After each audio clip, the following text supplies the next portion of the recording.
We have multiple stories to discuss on today's episode of the Rams Digest. So the Rams can make a big move in regard to the draft. We're talking about a recent mock draft, having them take a certain player in the first round. That's very intriguing, maybe polarizing, some may say. We're also discussing the Rams meeting up with a receiver in this year's draft class. We'll talk about that and much more on today's episode of the Rams Digest. I'm your host, Joshua Giron. Remember, if you guys are not subscribed to the channel, do me a favor. Press that subscribe button now, as 74.7% of you guys are watching the videos, but you're still not subscribed to the channel. Do me the favor, press that subscribe button now so you don't miss any daily Rams content here at the Rams Digest. First things first, I do want to talk about this interesting name here the Rams were potentially taking in the first round. Yes, we're talking about a quarterback in the first round. Last episode, we were discussing how they met up with a Texas quarterback. We were talking about Arch Manning, but he's not available in this year's draft. He's going to be next year's draft. And the Rams, we talked about it as well, they may not be in the realm of possibility to get Arch Manning out of Texas. And so we're talking about this quarterback here, who they very much are in the realm of possibility of drafting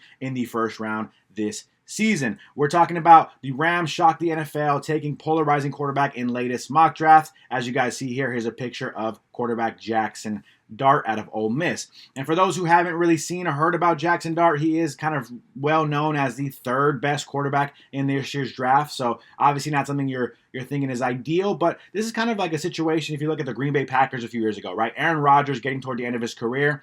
I mean, kind of not really as much as early as we thought they were going to draft a quarterback, but they did draft a quarterback in the first round and still had, 2-3 years left of of Aaron Rodgers being their quarterback, and they drafted Jordan Love in the end of the first round. Actually, I think the exact same pick the Rams had. First round, 26th pick in the draft, if I'm not mistaken, for Jordan Love. He obviously sat behind Aaron Rodgers for a few years and then was able to burst onto the scene as a franchise quarterback. I mean, obviously, maybe you can say the jury's still out on if he's going to be this long-term solution for the Packers, but I think he's been proven to be a really good, possibly probable franchise quarterback for the Packers for years to come. Obviously got an extension in Green Bay as well. So we're talking about a situation where the Rams could find themselves in that similar route, a realm of possibility where they say, you know what?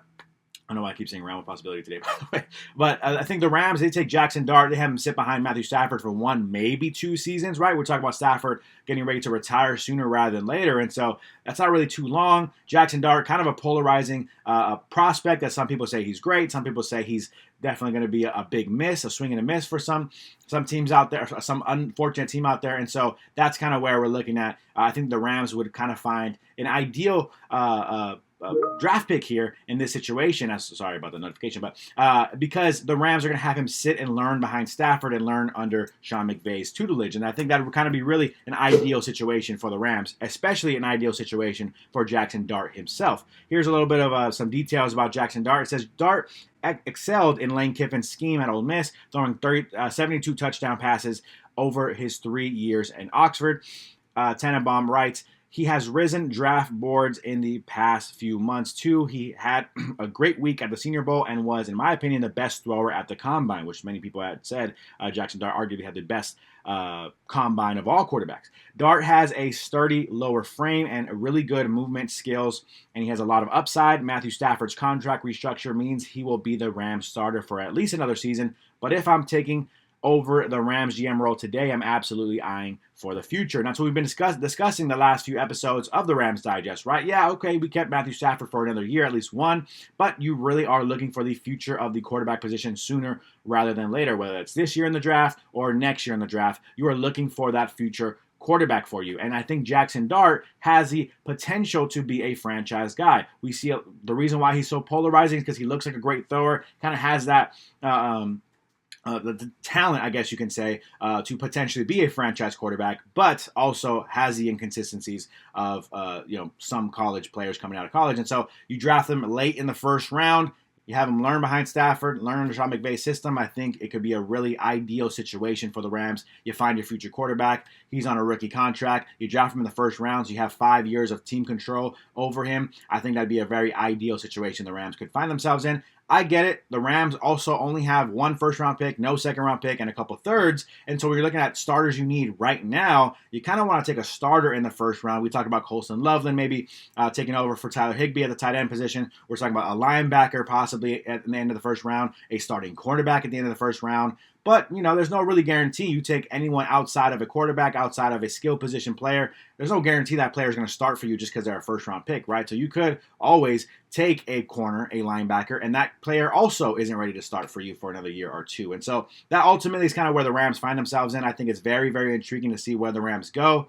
But ultimately, we'll have to kind of wait and see until draft night, as everybody else will have to do that as well, right? And we're talking the next story here. We're talking about the Rams actually meeting up with a particular player. This is the Rams possibly finding a new slot receiver in this year's draft. We already talked about they signed Tutu Atwell, but also is a one-year deal. Yes, it's $10 million, and maybe you assume Tutu is going to start at $10 million, but at the same time, it is a one-year contract, and so the Rams could still be looking in the market for a future receiver. You're also still talking about Davante Adams being only on a 2-year deal. His career will be over sooner rather than later as well. I mean, obviously, I'm rooting for him to succeed now. I'm not saying he's too old, but I'm simply saying that, yeah, you do have to look for the next receiver 2 for you next to Puka Nacua, because after Davante Adams is gone, you are going to have a hole in that role. It's not going to be Tutu probably in a few years. Maybe it's Jordan Whittington, but it doesn't hurt you to look at the receiver position now, right? And the Rams are doing that as they have officially met with set a meeting. I'm sorry, I haven't met with them yet, but they set a meeting with Isaiah Bond, the Texas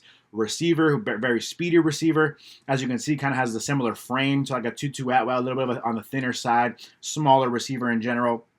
This could be a new slot receiver kind of gadget guy, but also, he could just be a solid receiver too. Maybe builds up his frame a little bit in a couple of seasons, and all of a sudden he's a solid receiver too next to Puka Nacua. We'll have to wait and see on that. But the Rams are setting a meeting with Isaiah Bond, meaning they are having obviously clear interest in potentially drafting Isaiah Bond. You don't waste these meetings for nothing, right? And so here's some details here. Dane Brugler of The Athletic has positioned Bond at the 94th overall player on his big board for the upcoming draft, and the number 12 ranked receiver at just 20 years old. Bond entered college as a highly regarded 4-star recruit, ranked number 43 overall in the 2022 recruiting class out of Georgia, initially committed to Alabama in December 2021, spending 2 seasons there before transferring. And so, an Alabama product. We're talking about a guy who obviously was in high regard of a pretty good football program in Alabama, right? Maybe the best in the last decade or so, and obviously didn't make it work out there, but to get recruited by Alabama is definitely a key thing, a key note there, and then to go to Texas and have the nice career he had there is also key there. Bond gained a notoriety when he declared that he would reset the NFL Combine 40-yard dash record, which Xavier Worthy set just last year with a time of 4.21 seconds. Bond failed to break the record, but posted an admirable 4.39 seconds. So still fast, not as fast as Xavier Worthy, didn't break the record. Love the confidence in his speed, but ultimately 4.39 seconds is not anything to sneeze at the receiver position. As a smaller receiver, I think ultimately the 4.39 isn't necessarily the best at the same time. Not saying that it's bad. It's a very, very fast 40-yard dash. I want to make sure I emphasize that. But when a guy's this small, like the Xavier Worthys of the world, the reason why Xavier Worthy went so high in the draft is because he did break that record, right? 4.21 was insane. And so if you would have ran a 4.25, 4.28, 4.29 even, I think I can see them being like, okay, it's very, very speedy receiver. We can see him rise in the draft because he's smaller, because he ran a 4.39, which is very, very impressive, very, very fast. It's still not extremely, groundbreaking in terms of speed. And so I think that's why you can kind of see him in that 90th draft pick in this year's draft class kind of range, which is ideally where the Rams want to find him. You're talking about their 3rd round pick being in the number 90th pick overall in the draft. Bond's transfer to Texas elevated his status further as he was ranked a 5-star prospect and the number 1 receiver in the transfer portal across his collegiate career, spanning 3 seasons at Alabama and Texas. Bond appeared in 41 games, recording 99 receptions for 1,428 yards and 10 touchdowns. He also showcased his versatility with 5 rushing attempts for 101 yards and a touchdown. And so that's kind of why I was talking about, right? He is kind of that gadget, kind of maybe can run the ball for you a little bit, Tutu Atwell-esque, right? Maybe can kind of play that slot role, be that speedy kind of twitchy receiver. And in the slot, I think that's definitely something, an ideal role you can find Isaiah Bond in, at least early in his career, until maybe he kind of builds his frame out a little bit more. Works on his route running, obviously works on catching in general. This could be a Tutu Atwell-esque kind of replacement when we're talking about Isaiah Bond. It seems like the Rams like having a guy like that on their roster. They obviously kept Tutu, and it cost $10 million to do so. So maybe you see the future replacement for Tutu here with Isaiah Bond. Maybe it's not a receiver 2 necessarily, but it could be a new slot kind of gadget receiver for you in the future. So we'll see about that. Moving on, last but not least, trivia of the day, my favorite part of the episode. I ask a trivia question. You guys give me your answers down below in the comment section. If you guys get it right, if you guys get it wrong, regardless of that, we're going to shout you out on the next episode. So if you guys missed last trivia of the day, because I am recording actually within like 12 hours of posting it, don't worry about it. It's okay. You guys can play along with today's trivia of the day. But yesterday's trivia of the day was this question here. What team's Super Bowl season featured a touchdown dance called the Dirty Bird? I thought maybe going to find some interesting guesses here. We did have some multiple choice options, as the multiple choice options were the A, Falcons, B, Eagles, C, Ravens, or D, Cardinals. And you know what? I think a lot of people kind of knew this one already. I think I even knew this one off the top of my head, to be honest. So everyone here got the answer correct. I already spoiled that for you guys. But here are the guesses from last episode, as everyone guessed the same thing here, but I still want to shout everybody out individually. Thomas says Falcons. Ben Sanchez says the Falcons. Sal says Atlanta Falcons had the Dirty Bird dance for the trivia question. I know there's a typo there. It's okay. I got what you said. Brian B said Falcons, and King Sharif says Falcons as well. That was the correct answer for the trivia of the day. Yes, the Falcons and their Super Bowl winning season had the Dirty Bird dance as a celebration.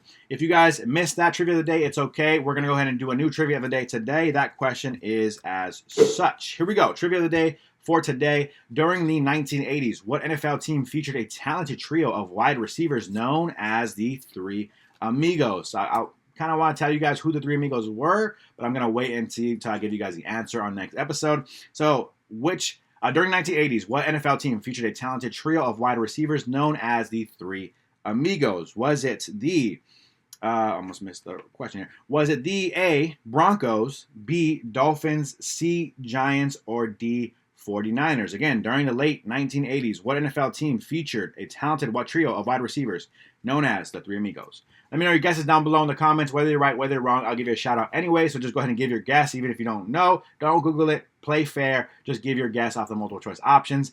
That's going to do it for me on today's episode of the Rams Digest. Remember, do me a favor. Please subscribe to the channel if you're not subscribed already. We always appreciate that. But also, it doesn't cost you a thing. If you guys are already watching the videos, might as well press that subscribe button. Other than that, that's going to do it for me on today's episode. I'm your host, Joshua Giron, and I am out.